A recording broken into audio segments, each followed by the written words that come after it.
working full time, you know, having a job where you're on call. South Texas on the Gulf, we're mowing the yard twice a week for 10, 11 months.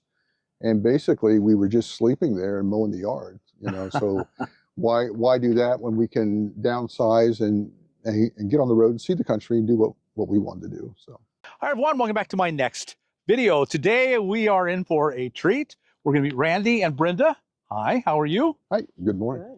And wow, that's all I can say is, oh, wow, what a rig. My goodness, that's a beauty. Well, thank you.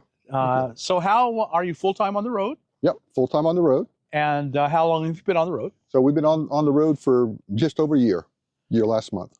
And what was your motivation? Why are you out here? We just, you know, it's been a dream of ours for the last almost 30 years that we wanted to just travel and be in the outdoors. So we do a lot of boondocking off the grid stuff. And we've been doing it for a year now. Love it. Good. And Brenda, it's gone well for you? Oh, yes, very well. I enjoyed it. Wow, that is quite the rig. Basically, that's an overlanding rig? Yeah, that's what you would really classify it as, is an overlanding rig. So, an overlanding rig, this one is bigger than most, but it kind of finds the balance between its ability off-road and the amount of comfort. exactly. And is this a good balance for you? Yeah, it's worked really well. So it's a little bigger than most, like you say, but living full time in it, we have a little more room and we have the ability to get into the places that some can, some can't. So right. Absolutely. Has everything we need. And no more. And no more. Yes, we spend most of the time outside. Well, I'm just so excited to get to know this rig. Can we go check it out? Yeah, absolutely. Great, let's do that. Okay. Tell us all about your rig. Okay. It started its life as a 2020 Ram 3500, just a regular pickup truck, four-wheel drive. We home built the bed and the boxes and the suspension work. And we bought the camper shell is a Bison Overland pop-up camper shell, and it was a bare shell, and we finished off the inside. Oh, that's nice. We have a winch front and rear, and we did a back seat delete, so we have more storage, so we're able to carry our bikes in there and some other gear. So she's kind of full. So yeah, that's what storage is. Yeah, exactly. And so you did the welding work. Yeah, we priced out a aluminum bed like this, and it was just outside of our reaches. So bought the metal and went to Harbor Freight and bought a welder, and just kind of, I had some welding experience, mechanic experience. So learned how to weld aluminum with a wire feed. It is surprisingly roomy in here. It really is. It really is. Once you get the top popped up and with the flatbed configuration, it really gives you a lot of room in storage and a lot of room to move around. Right. So it's wide. Is it It's about 72 inches wide on the inside. Wow, that's good. Yeah. 6 foot. And no upper cabinets, so that makes it feel much more open. Right. And then once the top is up, it's like 6'3" in here. So. Plenty. Oh, plenty. Yeah. Yeah. And these cubbies down here are seats. Mm-hmm. When you pull those up, those are those boxes outside. Yep. Oh, I see. So, so we have storage. Yeah, lots of storage. So you can get to it from the inside or the outside. Dinette. Pops up, spins around. We kind of keep it in that configuration. Mm-hmm. If you need to, tabletop can go right here, and you can sleep down here with the top down. Yeah, Yes. had to do that a couple Yes. times because of weather, heavy winds. Wind, Mhm. yes. So.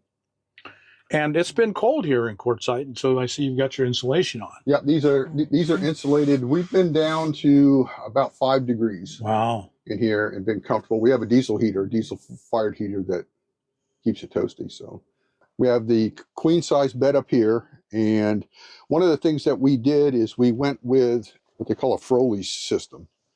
So we get airflow. Oh, right. That is unique. I've not seen that. Very comfortable too. We found that when it's really cold, what we can do is we have 2 little USB fans. Mm-hmm. We pull that mattress and it helps to get the warm air underneath the mattress and circulate it. So that makes a big difference. And it's not a lot of kitchen space, Brenda, but it's been adequate for you? Yes. And he built these. Nice. We built this all in our garage before we moved. And then we bought these bags, Step 22 bags. Mm-hmm. and nothing comes out because of the lip he built. Mm-hmm. So everything has a place, and everything is in its place. Yeah, that is And organization. I keep it like that. Yeah, you have to. You just have to. Yeah, we kind of Okay. like this design too, because you don't have doors that are slamming or drawers Or that will drawers. slide open. Right. Yes. And then she has a induction cooktop that we Yeah. do Mhm. inside, so there's no propane inside the camper. You have solar on the roof then. We have solar on the Yes. roof. How much do you have? We have on the roof we have 400 watts of Zamp solar panels, Mhm. the Obsidians, and then I have another portable 100 that we can use on cloudy days, or when the sun's down, like it is in the winter. And then we have 300 amps of battery power. Mhm. And then also on this, we went with the Red Arc Red Vision system Oh, yes. to run everything. Right. And that's worked flawlessly. And then we also have a 3,000 watt inverter in there too, as well. Just the fact that our overland community has embraced them says it's very high quality. It is very high quality. Yeah. When we built the whole rig, we tried to build it with the idea of 10 years of service without any issues. Right. Was kind of our goal. That's a good goal. Yeah. Yeah, that's very good. And then we have the Snomaster fridge freezer. No, that's all new to me. I've never even heard of them. They're right in line with the Lunas. The Lunas and Snowmaster's about the same. So 72 quart. So we can run, right now we have freezer and fridge. Cubby up here. Yep. Mm-hmm. Just, the junk drawer. Just a junk That drawer. is the junk drawer. Yeah. And just more personal stuff, porta potty. Mm-hmm. Gotta have porta potty. And we get a lot of questions on the porta potty part. Yes. So we don't have any gray tanks or any black tanks. So the sink drain, we use biodegradable hand soap. Mm-hmm. And that's basically the biggest part. And we do have a jug that we can set underneath if we're somewhere where we can't drop the water on the ground. But we don't have any gray tanks, any black tanks to worry about. And we carry this for our drinking water. Oh, yeah. So that's got a filter built in. Yes. And that's been really great because I know traveling, especially in Canada and Alaska, we just stopped into the rivers or streams and fill it up with water and we're good to go for a week. I don't think there's anything we change over again inside. So I love that you can get an empty shell and then just make it yours. Yes.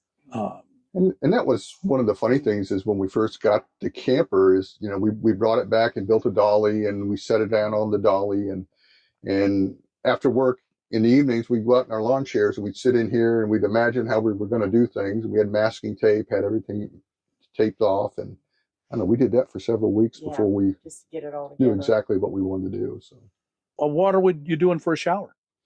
that's outside. Got an outside shower. Outside. So we have a shower cube on the side of the truck, and then we have an on-demand hot water heater that goes out there. So like on this side has all of our cook gear. So you get it inside or out. Right. Usually with this is the propane, so this is mainly used for outside. So we have just the induction top inside, so anything that's propane related is outside. So we have the stove, griddle, have a propane fireplace, little barbecue grill. And a lot of people will not understand why you have this big cutout here. Right. So explain that to them. So we have the drawer here, and so the way that's designed is so when you're off-road, you if this was square, you'd have a big corner hanging out. So your entry and exit angles Right. for going through off-terrain. So if you go through a gully, it's not going to all drag and get torn up. Right. And then we have a drawer here, and this is multi-service, so it's got shovels and axes and snips and That's a really good idea. but what is really nice is this is my cook station outside. Yes. So the stove sets up, you got plenty of room. Big old winch back here. Yep. Recovery points. Yep, have a winch in the rear and have one in the front as well. So this is the shower cube here. So this opens out, makes like a 40-inch square soft-sided cube. Oh.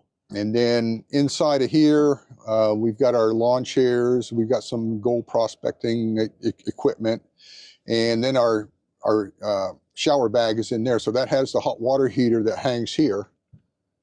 And then you've got the nozzle with the shower head on it, and you can hook right into the water tank. And then went with the raised air intake. I get a lot of strange questions on that. The snorkel about going through water, and that really wasn't the main purpose. That one has a cyclone top in it that spins. So as your air intakes the intake tube, it spins that spinner and spins all the heavy dirt out. So your air cleaner stays magnificently clean. Oh, nice. So I see. More for the lifelong end of it versus going through deep water. So. Right, but you do get that too. Yeah, we have, yeah. And so after a full year of being full-time in this, what do you think? Are you glad you did it, both of you? Absolutely. Absolutely. Yeah. Absolutely. We don't pay any insurance taxes, windstorm, hurricane coverage, all that stuff we had to pay on the sticks and bricks in Texas. Yeah. Which is a big deal. Yeah. $3,000 for homeowners, $3,000 for taxes, $3,000 for windstorm. Yeah. Oh man. Just because you live near the water that never comes to your house. Right.